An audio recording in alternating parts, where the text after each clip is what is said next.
Assalamualaikum warahmatullahi wabarakatuh. Alhamdulillah wa syukurillah ala kulli ni'amillah. Wassalatu wassalamu ala rasulillah Sayyidina Muhammad ibn Abdillah. La hawla wa la quwata illa billah, amma ba'd.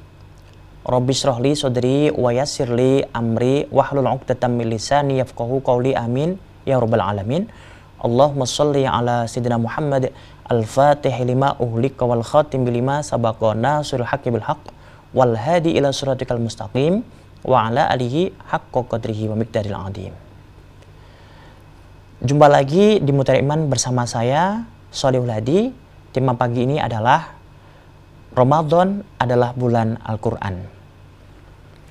Sahabat Mutiara Iman, saudara Kompas TV yang selalu ada di hati dimanapun Anda berada, alhamdulillah kita diberi oleh Allah Subhanahu wa taala kenikmatan sehat, kenikmatan iman Islam, sehingga kita masih bisa merasakan udara segar, bisa tetap sehat, lalu kita juga punya kelebihan-kelebihan, bakat-bakat, kemudian ada juga yang punya pekerjaan, ada yang juga punya kemahiran dalam bidang tertentu. Ini adalah bagian dari nikmat Allah. Dan tentunya kalau nikmat iman Islam, kita harusnya bersyukur dan tunduk patuh terhadap siapa yang memberi nikmat, yaitu Allah Subhanahu wa taala. Dan kita tahu bahwa saat ini kita sedang melaksanakan ibadah puasa Ramadan. Dan Ramadan itu apa? Ramadan adalah bulan di mana Allah turunkan Al-Quran.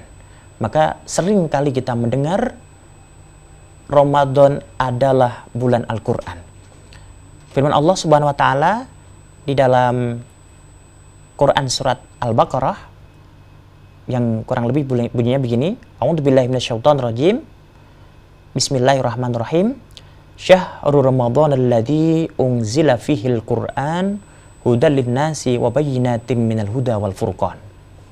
Bulan Ramadan adalah bulan di mana Allah menurunkan Al-Qur'an yang menjadi petunjuk bagi umat manusia dan juga menjadi pembeda dari perkara yang batil dan perkara yang hak. Allah menurunkan Al-Quran di bulan Ramadan, sehingga ketika disampaikan kepada para sahabat Nabi waktu itu, ini Al-Quran diturunkan pertama kali di bulan Ramadan, yang kita tahu semua bahwa pertama kali Allah menurunkan Al-Quran melalui malaikat Jibril kepada Rasulullah Muhammad itu di Gua Hira, itu tepat di bulan Ramadan. Ada yang menyatakan tanggal 17 Ramadan. Jadi pas 17 Ramadan itu adalah tanggal di mana Allah menurunkan Al-Quran pertama kalinya di dunia. Berupa wahyu, bukan berupa suhuf, hanya berupa penggalan ayat, hanya berupa kata-kata yang tidak melalui lembaran suhuf seperti Nabi terdahulu, tapi bertahap, berangsur-angsur kepada Rasulullah Muhammad melalui malaikat Jibril. Kemudian kalau kita mempelajari surat Al-Qadar, A'udzubillahi minasyaitonirrajim, inna anzalnahu fi lailatul qadr, maka bisa dipastikan bahwa malam turunnya Al-Quran itu pula dikatakan sebagai malam Lailatul Qadar. Karena inna anzalnahu, kami Allah menurunkan Al-Quran fi Lailatul Qadar, di malam Lailatul Qadar. Jadi kalau ada yang ingin mendapatkan malam Lailatul Qadar, tentu dia tidak boleh meninggalkan membaca Al-Quran. Karena dalam riwayat Ibnu Abbas, di mana hadis ini disampaikan oleh Imam Bukhari dan Imam Muslim di dalam sahihnya, di dalam kitab sahihnya mereka berdua, bahwa Rasulullah ketika bulan Ramadan, beliau selalu lebih dermawan kebaikannya dibandingkan bulan-bulan sebelumnya, yaitu dengan memperbanyak membaca Al-Quran. Bahkan malaikat Jibril tiap malam itu datang di bulan Ramadan sambil membacakan Al-Quran kepada Rasulullah Muhammad.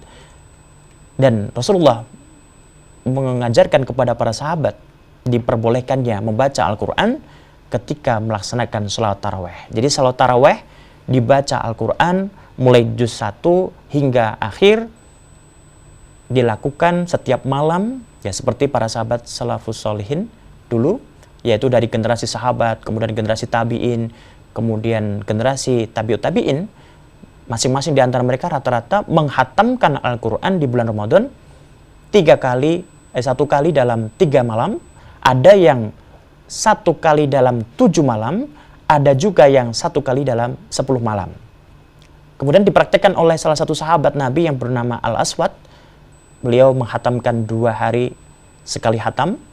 Kemudian juga ada Ibnu Qatadah, juga menghatamkan 3 hari dalam 1 hataman.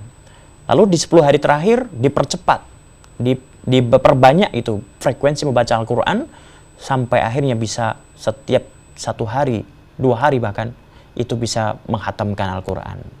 Dan ada ulama kita juga yang sampai menghatamkan dalam 1 bulan Ramadan itu sebanyak 30 kali, yaitu Imam Syafi'i karamallahu wajhah. Beliau salah satu yang, Imam Syafi'i ini termasuk imam yang memang fasih dalam membaca Al-Quran. Imam Syafi'i radhiyallahu an itu membaca Al-Quran, menghatamkan Al-Quran di setiap bulan Ramadan sampai 30 kali hataman. Kenapa kita berlomba-lomba di dalam bulan Ramadan untuk membaca Al-Quran sebanyak-banyaknya? Karena bulan Ramadan itu bulan di mana Allah menurunkan Al-Quran. Dan bukan hanya Al-Quran ternyata, tapi kitab-kitab suci terdahulu juga diturunkan di bulan Ramadan.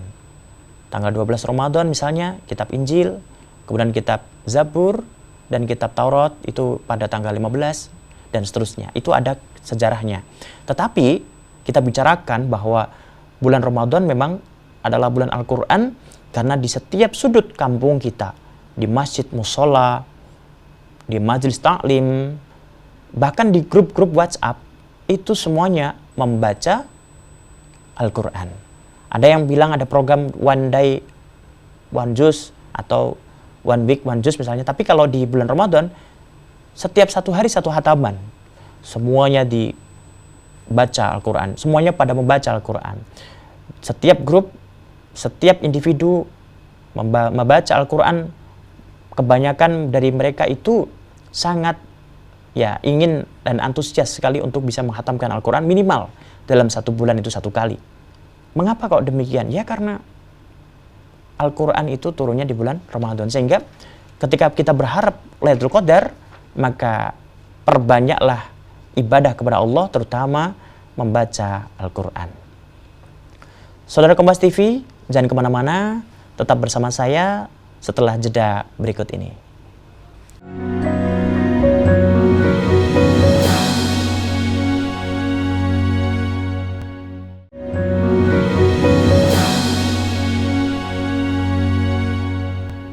Saudara Kompas TV, masih di Mutiara Iman bersama saya, Sholihul Hadi. Sahabat Mutiara Iman, Saudara Kompas TV dimanapun Anda berada, tadi kita sudah bicarakan bagaimana penyebutan Ramadan sebagai bulan Al-Quran, dikarenakan memang bulan Ramadan itu Allah menurunkan Al-Quran, mulai dari yang pertama. Lalu kemudian diteruskan dengan memberikan wahyu Al-Quran itu di hari-hari setelahnya, di bulan-bulan setelahnya. Karena memang kalau kita tahu sejarahnya bahwa Al-Quran diturunkan oleh Allah kepada Nabi Muhammad melalui malaikat Jibril, itu durasinya itu 22 tahun, 2 bulan, dan 22 hari. Sehingga ketika pertama kali diturunkan Al-Quran itu di bulan Ramadan, maka disebutlah sebagai bulan Al-Quran atau bulan lahirnya Al-Quran. Sahabat Mutiara Iman, Saudara Kompas TV yang selalu ada di hati dimanapun Anda berada, jika kita memang sudah setuju dengan ungkapan ataupun pernyataan bahwa bulan Ramadan adalah bulan Al-Quran, maka tidak ada alasan bagi kita untuk meninggalkan Al-Quran ketika Ramadan. Saya tidak bisa tadarus, Pak. Saya tidak bisa tadarus di masjid karena saya orangnya banyak pekerjaan di rumah. Baca di rumah. Di rumah sedang sibuk, Pak. Saya harus bersih-bersih rumah, cuci baju misalnya, atau membuat pesanan orang-orang yang pembeli misalkan, pelanggan begitu. Terus kemudian saya banyak proyek yang harus saya selesaikan di rumah. Saya nggak ada kesempatan baca Al-Quran. Di sela-sela itu, atau di tempat kerja pun jika ada waktu baca Quran. Al-Quran sekarang bisa dibaca di mana-mana, tapi jangan di tempat yang dilarang ya. Tapi tentunya bacanya juga ya di masjid, kantor misalnya, ataupun di industrinya, musola misalkan kalau ada, misalkan di sela-sela pekerjaan, istirahat, membaca Al-Quran, 1 kaca, 2 kaca, membaca Al-Quran bisa sampai 3 lembar dalam ketika kita ada jeda di pekerjaan misalnya, itu bisa kita lakukan, Tetapi karena memang kadang-kadang kita itu ya, kadang-kadang males banget ini membaca Quran. Lihat Quran itu penuh gitu, jadi tebal sekali itu akhirnya. Ya kan kita tidak disuruh menghatamkan sekarang. Membaca pelan-pelan, misalkan memang bisanya hanya itu, ya pelan-pelan saja. Walaupun bacanya godal-gadul, kalau bahasa Jawa itu godal-gadul ya plegak-pleguk begitu, tetap kita dianjurkan membaca Al-Quran. Kenapa? Karena kata Nabi, Iqra'ul Quran fa innahu ya'ti yaumal qiyamati syafi'an li ashabi. Bacalah Al-Quran, karena nanti Quran itu akan menjadikan syafaat bagimu di akhirat kelak, bagi orang yang membaca gitu. Jadi kalau misalkan kita punya Quran sih, punya, semuanya orang pasti punya ya. Apalagi yang sedang belajar di pesantren ataupun yang masih menjadi seorang pelajar, itu pasti ada Quran atau mushaf Quran yang disimpan di rumah. Atau di masjid banyak itu, sampai tumpukan itu ya, sampai tertata rapi, tidak ada yang megang misalnya. Ya banyak sekali. Bukan hanya itu, bukan hanya orang yang memiliki Al-Quran sebanyak-banyaknya, atau mungkin bukan hanya orang yang memproduksi Quran kemudian dia dikatakan sebagai sahibul Quran, bukan. Li ashabih di sini, atau orang yang memilikinya, itu adalah orang yang kontinu istiqomah dalam rangka membaca Al-Quran. Jadi kita punya Quran cuma 1, misalnya Qurannya udah tua, kumel, sudah nggak bagus lagi, tapi itu satu-satunya yang kita punya, kita baca terus. Maka yang kita baca itu akan menjadikan kita sebagai temannya besok di yaumul qiyamah dan akan mendapatkan syafaat darinya. Tentu yang mau mengamalkan, bukan sekedar baca tapi enggan untuk mengamalkan apa yang dibaca. Kadang kita mudah gitu menyampaikan, misalnya kita rajin baca Quran, habis itu kita hanya baca aja tapi tidak pernah memahami maknanya, tidak pernah mempelajari tafsirnya misalnya. Kemudian kita memerintahkan ke orang-orang ya, maka sering kan ada orang yang bisa nasihati tapi nggak bisa mengamalkan. Sehingga firman Allah ini luar biasa ini. Ya ayyuhalladzina amanu lima taquluna ma la taf'alun kabura maqtan indallahi an taquluna ma la taf'alun. Wahai orang-orang yang beriman, jangan pernah kamu mengatakan apa yang tidak pernah kamu lakukan. Karena dia akan kabura maqtan, akan mendapatkan bendu ataupun kebencian dari Allah yang luar biasa bagi dia yang hanya bisa menyampaikan tapi tidak pernah bisa melakukan. Nah, makanya dari itu kita membaca Al-Quran rajin, sedikit-sedikit kita buka maknanya. Kalau di luaran sana, ulama-ulama kita terdahulu baca Qurannya begitu fasih, ya seperti Al-Aswad tadi, fasih banget. Kemudian ada Zaid bin Sabit, itu juga fasih. Tapi kita kok nggak bisa fasih ya, belajar. Karena membaca Al-Quran itu belajarnya tidak ada batasan. Kapanpun, usia berapapun kita saat ini, boleh belajar Al-Quran. Kalau malu berhadapan dengan guru langsung, ya kita bisa belajar dari media. Al-Quran yang kita punya, mungkin saja bukan sekedar mushaf saja, tapi Al-Quran digital yang ada dalam gadget kita. Di situ kita bisa buka, lalu kita bisa cek cara baca yang benar. Misalkan kita memang malu untuk berhadapan langsung, bertatap muka dengan guru kita. Tapi ya itu tetap wajib kalau menurut saya, tetap bertemu dengan guru agar mendapatkan sanad ilmu Al-Quran sampai Rasulullah SAW. Kenapa kita harus membaca Al-Quran? Kenapa kita mempelajari bacaan Al-Quran secara fasih dan seterusnya? Karena tidak semua yang kita baca itu nanti bermakna sama. Orang yang membaca Quran tidak fasih, misalkan membaca ha menjadi kho misalnya, atau membaca ya tasydid menjadi ya biasa, itu maknanya bisa beda. Contoh, iyyaka na'budu wa iyyaka nasta'in, itu maknanya berbeda ketika kita baca iyyaka na'budu wa iyyaka nasta'in tanpa ada tasydid. Beda maknanya, sangat jauh maknanya. Kalau yang pertama tadi maknanya hanya kepadamu kami menyembah dan hanya kepadamu pula kami minta pertolongan. Tapi kalau tanpa tasydid maknanya beda. Bukan kepada kamu Allah, tapi kepada matahari. Dan ini sangat riskan dan sangat beresiko. Oleh karenanya, baca Quran, belajar, mempelajari tajwidnya, hukum tajwidnya, fasohahnya, kemudian makharijul hurufnya, kita pelajari betul-betul supaya kita tidak sampai salah dalam memaknai Al-Quran. Sahabat Mutiara Iman, saudara Kompas TV yang selalu ada di hati, dimanapun Anda berada, kalau kita masih terus belajar mempelajari Al-Quran, apalagi ini bulan Ramadan, kesempatan bagi yang malu-malu ketemu gurunya atau tetap buka dengan gurunya, malu udah dewasa kok ngaji sama anak-anak misalnya, tadarusan bersama-sama di masjid, nanti yang baca siapa, ustadz yang baca, kita simak, oh begitu toh cara baca yang benar, misalnya begitu. Atau gantian kita yang baca, wah kita malu pak pakai speaker, nggak usah pakai mic, kita baca sambil disimak oleh beliau-beliau. Kalau ada salah diingatkan, kan begitu. Nah itu adalah bagian dari tarbiyah secara tidak langsung. Kalau seandainya di hari-hari lain kita malu, maka di bulan Ramadan tidak ada kata malu, karena bisa kita siasati dengan bersama-sama ikut tadarusan di masjid. Saudara Kompas TV, jangan kemana-mana, tetap bersama dengan saya setelah jeda berikut ini.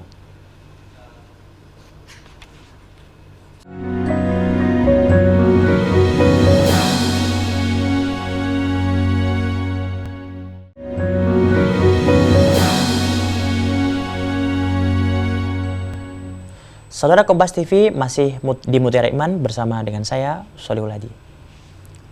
Sahabat Mutiara Iman, saudara Kompas TV yang selalu ada di hati, dimanapun Anda berada. Tadi kita sudah bahas tentang bagaimana Al-Quran itu diturunkan di bulan Ramadan, sehingga membuat Ramadan dikatakan sebagai bulannya Al-Quran. Bagaimana tidak, karena di setiap bulan Ramadan, kita selalu mendengarkan lantunan ayat suci Al-Quran di masjid, di musola, di majlis taklim, di pengajian dan sebagainya. Mengapa? Karena memang di bulan Ramadan itu banyak di antara kita yang rajin membaca Al-Quran, dikarenakan mereka berbondong-bondong untuk mendapatkan pahala yang berlipat-lipat ketika membaca Al-Quran. Sahabat Mutiara Iman, saudara Kompas TV yang selalu ada di hati dimanapun Anda berada, kalau kita masih malu untuk belajar Al-Quran misalnya, kalau kita masih enggan untuk memfasihkan bacaan kita dengan fasohah, karena malu umur kita udah tua, karena malu kita yang paling besar di antara mereka, maka sebaiknya kita ikuti bersama-sama tadarusan di masjid ataupun musola. Mengapa? Karena belajar itu tidak ada batasnya. Tolabul ilmi minal mahdi ilal lahdi. Belajar itu sepanjang hayat. Kalau tidak hari ini ya besok. Kalau tidak besok, besoknya lagi. Jika tidak hari ini, ya mungkin minggu depan, dan seterusnya. Kenapa? Karena belajar tidak pernah mengenal berhenti. Sampai betul-betul Allah katakan saatnya kembali. Sahabat Mutiara Iman, saudara Kompas TV yang selalu ada di hati, dimanapun Anda berada, Al-Quran bisa memberikan syafaat kepada kita. Al-Quran bisa membantu kita untuk lolos dari hukuman neraka. Mengapa? Karena Al-Quran, kalamullah, dan waktu yang paling populer kita untuk mendengarkan tausiah dari Allah, untuk mendengarkan firman-firmannya, di saat itulah kita sedang membaca Al-Quran. Ada dua hal yang kita kategorikan sebagai manusia yang bisa berkomunikasi dengan Allah. Yang pertama adalah ketika Allah memberikan ceramah bagi kita, yaitu ketika membaca Al-Quran. Dan yang kedua, ketika Allah. Berarti yang pertama adalah ketika Allah memberikan ceramah kepada kita di saat kita sedang membaca Al-Quran. Dan yang kedua, di saat kita curhat kepada Allah, yaitu saat kita melaksanakan sholat. Dua amalan ini adalah amalan bagi kita ketika ingin bersua dengan Allah Subhanahu wa Ta'ala. Dan mumpung ini bulan Ramadan, mumpung ini adalah bulannya Al-Quran, maka kita kembali kepada Al-Quran, tadarusan, membaca bersama-sama, menghatamkan Al-Quran minimal 1 kali. Menghatamkan Al-Quran minimal 1 kali. Kalau bisa lebih, alhamdulillah.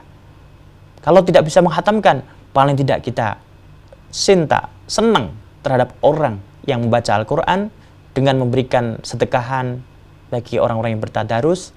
Kita datang ke masjid, memberikan minuman, memberikan makanan, tujuannya untuk hormat Al-Quran, yaitu memberikan makanan, camilan misalnya, untuk mereka-mereka yang sedang tadarusan. Ini bagi kita yang mungkin enggan ataupun tidak bisa membaca Al-Quran. Karena masih ada beberapa di antara kita yang memang belum bisa membaca Al-Quran. Tapi tidak ada yang terlambat bagi kita.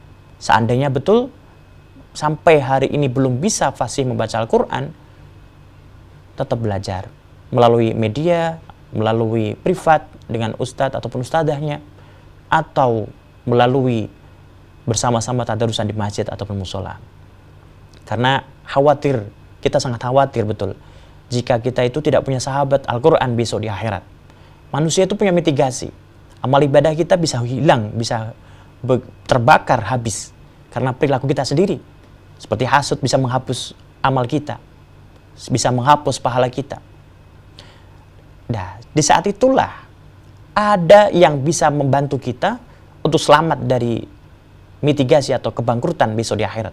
Salah satunya adalah syafaat. Kalau bukan syafaatnya Nabi, syafaatnya Al-Quran. Ataupun syafaatnya orang-orang soleh. Jadi ada hal-hal yang perlu kita perjuangkan.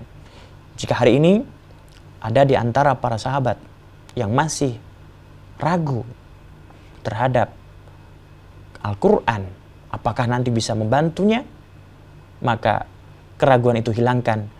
Langsung saja bersama-sama membacanya, berlomba-lomba dalam kebaikan. Siapa yang paling banyak fasih, yang paling banyak menghatamkan Al-Quran, siapa yang paling fasih membaca Al-Quran, siapa yang paling merdu membaca Al-Quran, silahkan, tidak masalah, karena itu adalah kebaikan, mendapatkan predikat ridho Allah SWT, yaitu membaca Al-Quran. Tapi kalau misalnya ini di antara kita ada beberapa yang membaca Al-Quran rumit gitu, bacanya hukumnya banyak, ada hukum mim sukun misalnya, ada hukum nun sukun, ada hukum mat. Wah, mat itu bacaan yang panjang, ada yang mat asli, ada yang mat far'i. Wah, kok ribet banget. Belum lagi termasuk al-gharib, belum lagi as-sab'ah, qiraah sab'ah. Jangan banyakkan itu. Jangan memikirkan teorinya, tapi bacalah, dengarkan dan bacalah. Seperti halnya metode ini disampaikan oleh malaikat Jibril kepada Rasulullah. Rasulullah itu dalam riwayatnya memang tidak bisa membaca dan tidak bisa menulis. Karena Rasulullah dari kecil tidak mengenyam pendidikan formal, hanya pendidikan praktis, yaitu bersama pamannya berjualan menjadi seorang pedagang sukses. Jadi Rasulullah pebisnis tulen, tapi tidak pernah diajari membaca. Nah, ketika ayat surat Al-Alaq maksud saya, surat Al-Alaq turun pertama kali untuk Rasulullah, itu Rasulullah tidak bisa membaca. Maka beliau ketika ditanya malaikat Jibril waktu itu, "Ya Muhammad, Iqra," gitu. Nabi Muhammad menjawab, "La, ma ana biqori'in," saya tidak bisa membaca. Wajar ketika Rasulullah tidak bisa membaca, maka disitulah metode simai yang disampaikan oleh Jibril kepada Nabi Muhammad. Ya udah, saya bacakan Nabi, nanti engkau ikuti. Setelah saya membaca, engkau dengar, engkau bisa mengikutinya. Itu namanya metode simai. Nah, kalau misalkan kita nggak bisa membaca teksnya terlalu banyak, kita bisa belajar dengan metode simai, yaitu dengan mendengarkan mungkin MP3 ataupun di medsos yang ada tayangan tilawatil Quran, kita dengarkan dengan baik, lalu kita bisa mengikutinya dari hasil pendengaran itu. Mendengarkan lagu saja mudah, langsung hafal. Kenapa tidak dengan Al-Quran? Mendengarkan saja, walaupun tidak bisa membaca secara tertulis, paling tidak bisa mengikuti dengan bacaan yang benar melalui pendengaran kita. Banyak orang yang mungkin lebih tidak mulia ataupun lebih tidak beruntung seperti kita. Kalau kita bisa melihat, ada yang tidak bisa melihat. Tapi cukup dengan mereka mendengarkan, lalu bisa mengucapkan, bisa melafadzkan dengan indah, dengan syahdu, dengan makharijul hurufnya dengan khusyuk, dan juga cara bacanya, sennya, bisa merasakan keindahannya, kemudian bisa membaca dengan fasih, itu cukup dengan mendengarkan. Karena memang bisanya begitu. Kita bisa membaca, bisa menulis. Kalau tidak bisa membaca, tidak ada waktu. Kalau misalkan kita tidak pernah menggunakannya, kita bilang tidak ada waktu, tapi sesungguhnya banyak waktu yang bisa kita pakai untuk belajar Al-Quran. Karena khairukum man ta'allama al-Quran wa 'allamah. Sebaik-baik kamu adalah dia yang belajar Al-Quran, membaca Al-Quran, dan juga yang mengajarkannya kembali. Sahabat Mutiara Iman, saudara Kompas TV dimanapun Anda berada, mari kita sama-sama berdoa. Mudah-mudahan Allah SWT memberikan ridho kepada kita sehingga kita bisa mengamalkan Ramadan ini dengan baik, memperbanyak bacaan Al-Quran kita, memperbanyak hataman Al-Quran kita, dan sehingga Al-Quran bisa menjadi teman kita besok di akhirat. Amin amin ya rabbal alamin. Allahumma anfa'na bima 'allamtana wa 'allimna ma yanfa'una warzuqna ilman yanfa'una bi rahmatikal wasi'ah ya arhamar rahimin. Subhanakallahumma wa bihamdika asyhadu an la ilaha illa anta astaghfiruka wa atubu ilaik.